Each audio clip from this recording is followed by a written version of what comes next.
So lately I've been reading a lot more manga, and I forgot how addictive it can be.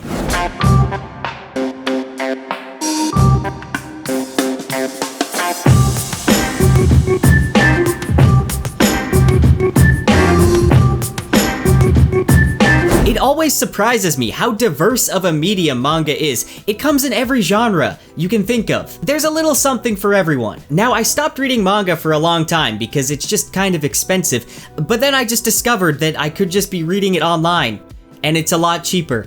So that's what I've been doing. So I wanted to make a video recommending some of the manga that I've been reading. Now keep in mind, this is not a definitive top manga recommendations video. This is just the manga that I've been reading recently that I would recommend. But before getting into it, a quick word from today's sponsor. This video is sponsored by Skillshare. Do you ever want to learn new skills? Or get lost in creativity? Or deepen existing passions? Because I do. Well, you can do just that with Skillshare, which you probably already know is an online learning community with thousands of inspiring classes for creators and creative people. Whether it's writing or video editing or photography or really anything else, Skillshare has you covered. I've been watching a lot of videos on productivity lately, trying to improve myself, and I've watched a lot by Ali Abdaal. And it just so happens that he has a masterclass on Skillshare called Productivity Masterclass: Principles and Tools to Boost Your Productivity. And he gives a lot of practical tips that you can implement into your daily life. Honestly, it's one of the best Skillshare classes that I've taken so far. Now, Skillshare is curated specifically for learning. There's no advertisements, and they're always launching new premium classes. Oh, and did I mention, it's less than $10 a month with an annual subscription. The first 1,000 people to use the link in the description will get a 1-month free trial of Skillshare. My first recommendation goes to Kaiju No.8. If you like Godzilla or Pacific Rim or even Attack on Titan, then I can't recommend this manga enough. The basic premise is that giant kaiju are destroying towns and cities, and it's up to the Japanese Defense Force to stop them. Now, Kafka Hibino and his childhood friend Mina Ashiro vow to join the Defense Force after their town is destroyed as children. Mina goes on to become a famous commander. Meanwhile, Kafka fails his exams multiple times and ends up on the cleanup crew, meaning it's his job to clean up the dead bodies of the kaiju after the battles. His disappointing life changes though when a small monster flies into his mouth and he gains the ability to become a kaiju himself. He gains superhuman strength and healing and all that good stuff. This manga has a really great balance of action and humor. There's only 44 chapters out right now. You can read it on the Shonen Jump app, and I'd highly recommend doing so. In my last Mailtime video, one of you sent over a bunch of volumes of Attack on Titan to my PO box, and that inspired me to get back into the series. I watched seasons 1 and 2 of the show back in the day, and I plan on finally getting caught up. I'm not too far into the manga yet, but I'm already remembering why I like this series so much. Let me know if you'd be interested in some Attack on Titan reviews in the future.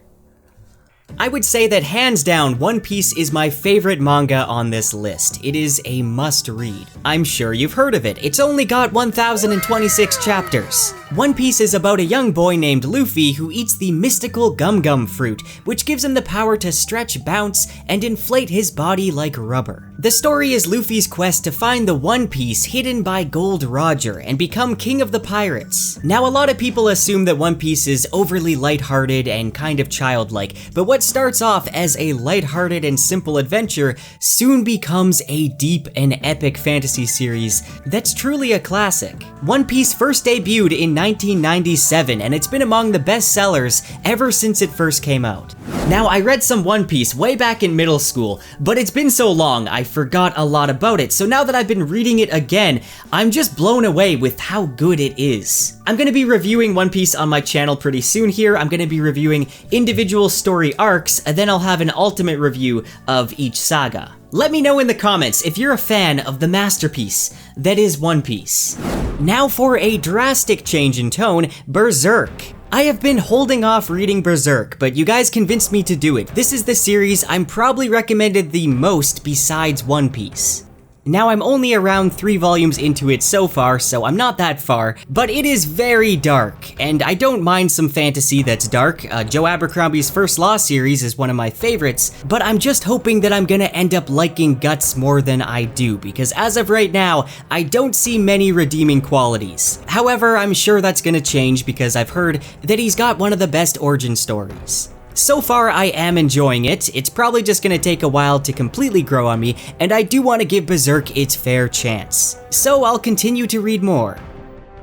Next we have Spy X Family. This is a gem of a manga. It follows Secret Agent Twilight, who's given a vital mission. To disrupt the war plans of an enemy nation, he was told to establish a fake family in order to infiltrate a prestigious school. However, not realizing it, the girl that he adopts as a daughter is a mind reader, and the woman he agrees to be in a fake marriage with is an assassin. It's a story of 3 people trying to live under the same roof while hiding their true identities and needing to come together as a family. And comedy ensues. It's kind of an interesting take on Mr. and Mrs. Smith. I'm 15 chapters into it, and I'm completely sold on this manga. It has a lot of surprises, action scenes, and laugh-out-loud moments, not to mention some really heartwarming family moments, and what drives this story so well is just how the characters complement each other's flaws and needs. The spy is a perfectionist who lacks connection to attachment, the assassin is more emotional but lacks connection to romance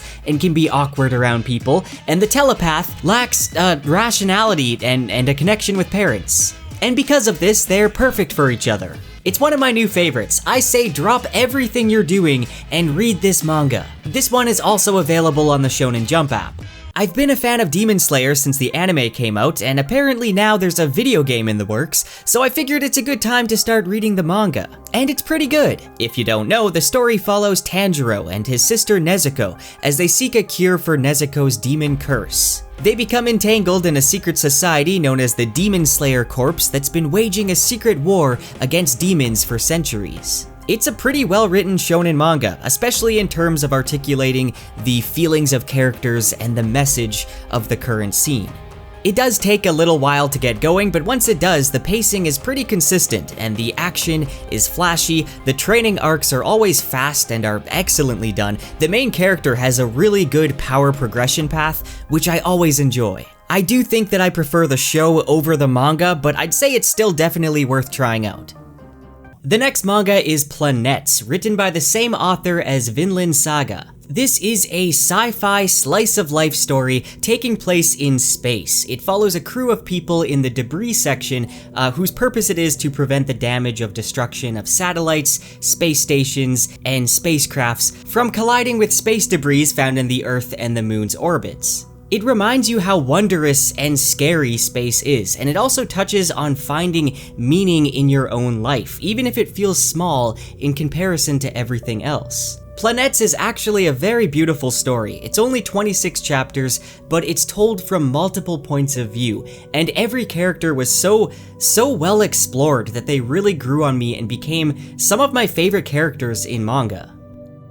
So those are some of my manga recommendations. Let me know in the comments if you want to see me make more videos on manga, and if you got any recommendations for me. Make sure to like and subscribe and hit the bell icon, all that stuff, and thank you for watching.